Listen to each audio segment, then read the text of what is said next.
Assalamu alaikum, dear students. Hope you are fine and doing great. Something happened to me today morning that I would like to share with you. Today when I went to work in the morning, one of my colleagues congratulated me and she said, "Wearing such a nice color," and she moved on and I felt so happy. And I was just moving around in that happiness when another one of them greeted me. And she said, looked at me and said, "Feeling blue, hey." And I was all confused. But then, don't you wonder that both of them have complimented me on the blue color? Then why is it that the first one makes me so happy and the second makes me confused? So students, today we are here to discuss Unit 8 of your book English Compulsory 2 with the code 1424-5411-9408 for BA and BS. I'm your instructor Somia Sohail and we'll have the Unit 8 today, that is on denotation and connotation. The thing that I just told you is about denotation and connotation. The word blue has many meanings. One blue is the color blue. But then, if you're feeling blue, it means that you are feeling a little dull and sad today. So, though both of my colleagues complimented me on the color I was wearing, one use of the word blue or reference to the color made me happy, while the other use of the color made me confused and a little sad. This is how language works. This unit is a part of academic reading that we have already started and discussed about. We have seen what academic reading is. We have seen the steps of academic reading. We have seen what features are there in academic reading. You'll come across so many times about the different meanings of the same words and the way they are used so differently.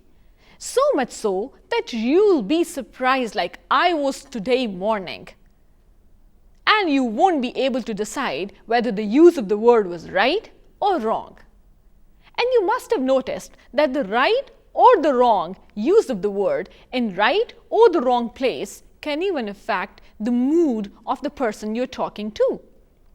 So, denotation and connotation work wonders while in writing and while you're reading a portion of any book, any novel, any story. The writers can work wonders with such multiple meanings of the same words. Let's start with denotation. Denotation is basically the literal meaning of the word. Denotation means that meaning of the word which you find in a dictionary. It is what a word actually means. For example, look at a rose. If you look it up in the dictionary, you'll find they define it as a kind of a flower with this color, this fragrance, this shape, and so on. That is a very objective definition of the word rose. But then you have found mothers calling their children their roses. So the definition changes. Their children don't grow on trees. Their children don't have that same fragrance. They are very different in shapes and quite sturdy instead of the real rose that you find on the plant. So, what is happening? When the mothers call their children roses, what they mean is that they're so lovely, they are their loves, they are somebody they love so much and so much that they appear to them like roses.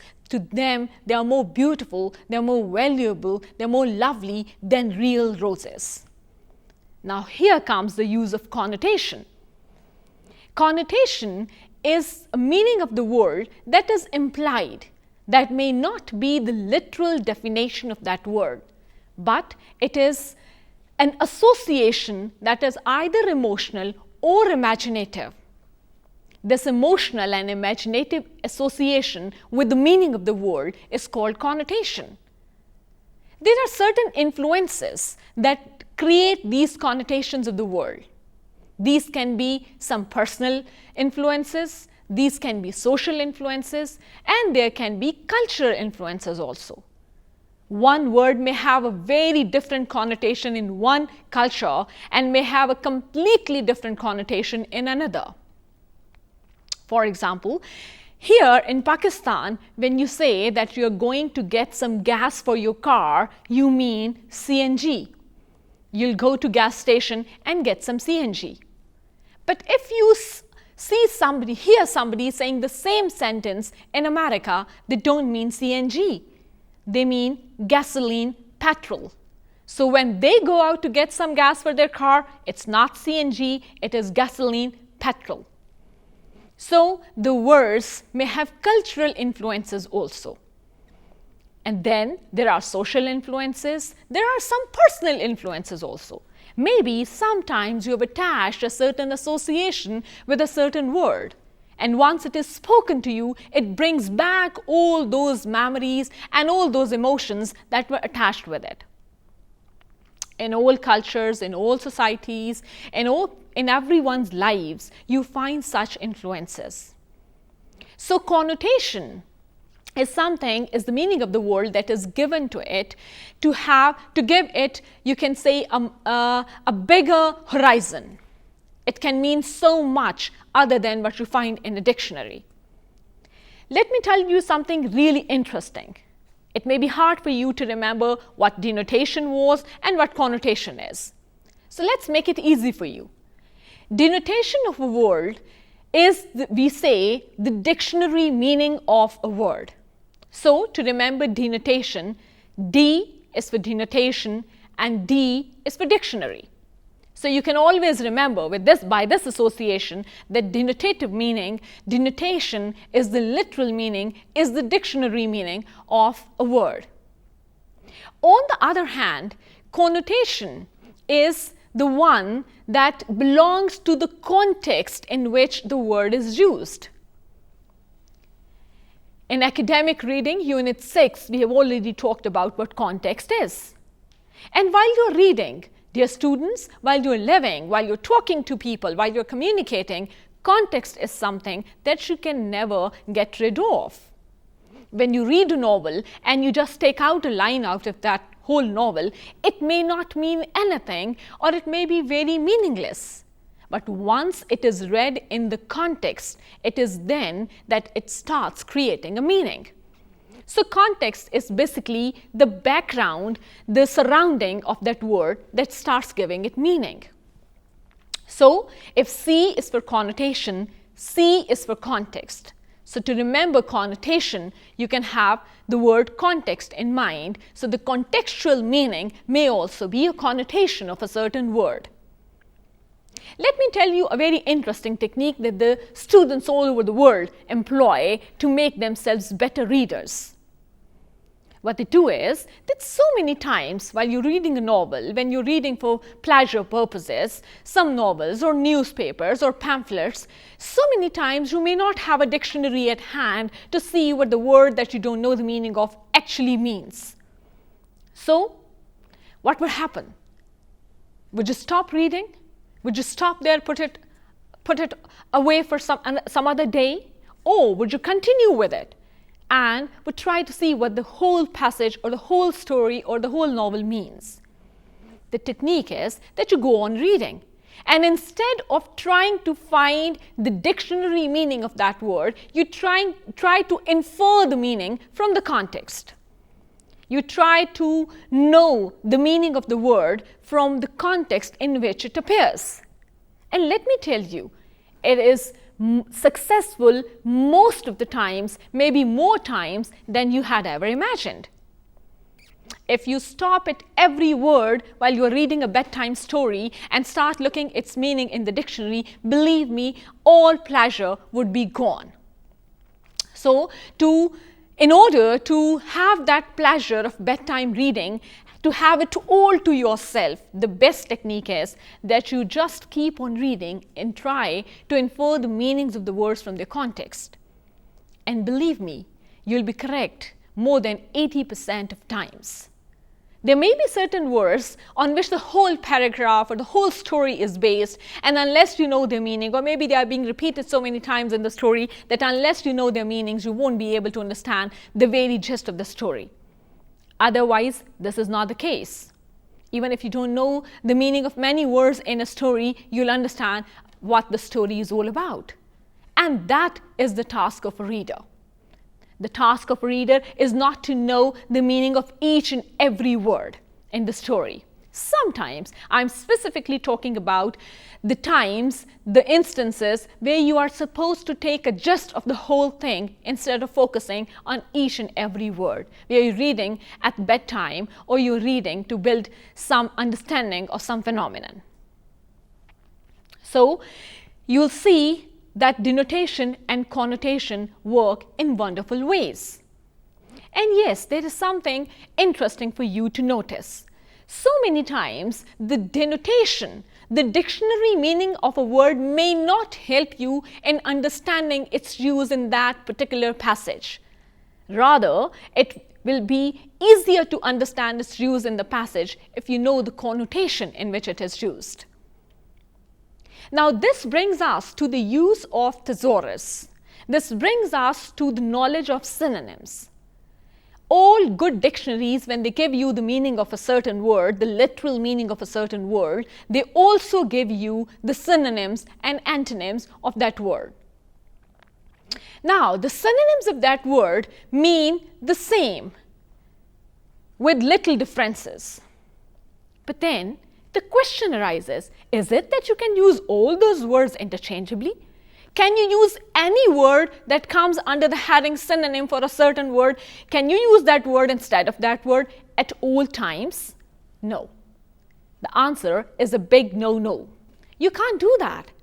Why? Because every synonym has a different connotation. You reply to a message, but you answer a question. So what happens? It so happens that so many times when you look it up in the dictionary, reply and answer have the same meaning, and you may find them in synonym category for each other. But then you can't use these interchangeably. You can't say, I will answer your message, or you can't say, I'll reply to this question. So the second may be applicable in certain circumstances, but answering a message is not. So it means that because of the connotative meaning of each word, the words cannot be used in each other's place, even if they are synonyms. We'll be doing some real interesting exercises to let you know that even when words mean the same, they may not be used in place of each other. We have a small exercise for you, and I want you to be really indulged and see if it really happens to you. How would you feel? Just suppose that your mother is introducing you to a new neighbor who have just arrived. Now look at the screen and see how is it that your mother must be introducing them to you, and which words would you like her to use and which not to use. Hello. Meet my son Khalid. My son is a hard-working person or a workaholic. He is self-confident or self-conceited about himself. I have always found him very firm or stubborn. But when it comes to decision-making, he is quite flexible or indecisive. Now, if I ask you to choose the words that you would like to be chosen by your mother, you would choose, my son Khalid is a hard-working person, not a workaholic. He is self-confident, not self-conceited. He is firm, not stubborn. He is flexible, not indecisive. Now, students, this is very interesting. The words here that have been separated with a slash and put in a bracket mean the same. Self-confident may mean the same as self-conceited. Similarly, hardworking may be the same as workaholic. But then you don't want certain words to be used for yourself. Why? Think of a reason. And the reason that comes to your mind, even if you don't know the meanings, exact meanings of certain words, will be that you don't feel comfortable if they're used about you. Why? Why is it that you don't feel comfortable when these words are used about you? Because they have some negative connotations. Here we learn about the connotations of the words that can be positive, negative, and sometimes neutral. Now, students, you should know that again, it may be the personal, cultural, social, emotional, imaginative influence on a word that can make it sound good to you, make you feel comfortable or not comfortable or uncomfortable. Same is the case here, that the reader here is the listener here is not comfortable with the idea, and he thinks that this is something that will make them, that will not give them a good impression if they're called self-conceited and stubborn instead of firm and self-confident. So all words have certain connotations. Connotations can be positive, can be negative, can be neutral. Like for example, I can give you a word young. Somebody is young, they are youthful, or they are childish. If I have to choose one of these words for myself, how would I look at all of them?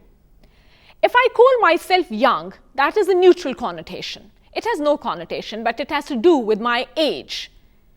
If my age includes me among young people, I'll call myself young, otherwise I won't. Now look at the word youthful. I'll rather call myself youthful than childish. Why? Because calling myself youthful has a positive connotation. I am full of energy, I am lively, I can do things that very young people do with a lot of energy. And then there is the word childish. Childish may also imply somebody who has a lot of energy as a child and all that, but it does not have a positive connotation. It has a negative connotation because being an adult, if I do childish thing, means I'm so immature that I don't know how to behave like an adult. So this is a good example of knowing what are the neutral, positive, or negative connotations of a word. Let's do an exercise to know more about the connotations, both positive and negative, of a word. Let's look at the screen you have, and you'll see that there are certain statements on your screen about Ted's restaurant. Try to imagine which words would make Ted happy that are used about his restaurant, and what are the ones that he won't be happy with. Ted's restaurant is furnished with old or antique furniture. The servers are all young or immature. Now, Ted won't like the word old to be used for his furniture. It would rather be antique, because with antique, there is this cultural and social influence that is attached with the word, and we value everything that is old enough to be antique. Similarly, if the servers are immature, nobody would be happy. But if they're young, that would give the restaurant a very youthful look. You can sit at a table or in a cozy, cramped booth. Now, calling the booth cozy is something that would attract customers, and calling it cramped will make it too congested for anyone to enjoy the food or the ambience. The service at Ted's is slow or unhurried. Again, the slow has negative connotations. If a restaurant is too slow to serve, you won't like to go there. But if it is unhurried, you will enjoy your time there. Ted serves very simple or plain food. Now again, simple food is good, but plain food is that has little or no taste. So Ted won't like his food to be categorized as plain. He would rather want it to be categorized as simple. So you can look at the rest of the exercise and see that what words are the ones that would please Ted, and what are the other words that Ted won't be pleased to be used for his restaurant. So this is how denotation and connotation work. A word may have one denotation, one dictionary meaning, and if you use it where it is wrongly placed, would depend on the connotation of the word. Dear students, you need to have a real rich vocabulary and you need to know the certain connotations of certain words in order to place them at the right place which they deserve. Here comes the use of thesaurus. You must have heard about a dictionary, but you might not have heard about a thesaurus, or maybe you have not only heard about it, you have used it and you own one. A thesaurus is a kind of a dictionary, is a kind of a book that may not give you the meanings of the words, but would definitely give you the synonyms and antonyms of the words. So, if it is important to keep a dictionary, it is also important to keep a thesaurus. So that when you keep a thesaurus, you can always look at the synonyms of the words and then you can look at the use of those words in certain contexts. So denotation and connotation can have very interesting results if you use them correctly or sometimes incorrectly. Sometimes it may amuse you when people use a word in the wrong place, which may have the right denotation to be used at that place, but does not have the right connotation. So what happens is that at such places, though you are amused, but at some places it can be very hazardous for you. Because if you're speaking to your boss and you use the wrong word with the wrong connotation, believe me, and thinking that you've used the right word with the right denotation, the denotation may be right, but the connotation would be wrong and you may simply be fired. So, in order to have this hazard go out of your life, you will have to have a thesaurus with you, a dictionary with you, and you have to be very rich with your vocabulary. At the same time, a lot of reading helps you with knowing the certain connotations of different words. I'll close today's lesson with a small passage. I'll read that passage out with two different choice of words for you to see how is it that though the words may have the same denotation, how is it then the words have different connotations when you change the words, though they have the same meaning, but because they had different connotation, they had the different impact. James opened the kitchen door. The aroma of stew wafted in the air. As a curious person, James peered into the simmering ragout. He could see the slender carrots he had grown this fall. Now, this is very positive. James seems very happy and the whole scene is satisfying. Now look at this passage with a little change. James flung open the kitchen door. The odor of stew hung in the air. As a nosy person, James glared into the roiling concoction. He could see the scrawny carrots he had grown this fall. If you look at the use of the words odor and aroma in the dictionary, you won't find it much different. The meanings would almost be the same. But then, aroma is something that gives you a satisfying impact and odor may not be one. So, if somebody next time tells you that there is an odor coming from your dress, be alarmed because they may not always be meaning a scent or a fragrance. It may be something else. So you can see how is it that the same experience that James had in the kitchen changes with the change of the word. So it means that the choice of the word matters.